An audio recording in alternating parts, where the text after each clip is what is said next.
A'udhu billahi minash shaitanir rajim. Bismillahir rahmanir rahim.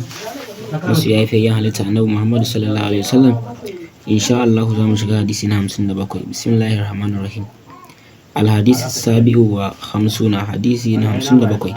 Qala sallallahu alaihi wasallam, manzo Allah tsira da mun Allah su tabbata a gare shi ya ce, idza marida al-abdu, idan bawa ba shi da lafiya, aw safara ko yayi tafiya, kutiba lahu ma kana ya amalu muqiman sahihan, za a rubuta mashi abin da ya kasance yana aikatawa na alkhairi lokacin yana da lafiya ko kuma lokacin da bai tafiya ba. Rawahul Bukhari wato abin nufi shine nan ka samu wani aiki haka kana yi kullum ma'ana kamar sadaka, kullum sai ka yi sadakan kaza, to daga lokacin da kuma baka da lafiya babu halin da zaka yi wannan sadakan, to Allah zai ci gaba da rubuta maka ladan wannan sadakan da ka ɗauka ɗin nan kana yi kullum ko kuma daga lokacin da kai tafiya, lokacin da babu daman ka yi ta saboda halin tafiya, to Allah ba zai fasa rubuta maka ladan wannan sadakan ba, zai ci gaba da rubuta maka har sai ka dawo ka ci gaba tukuna.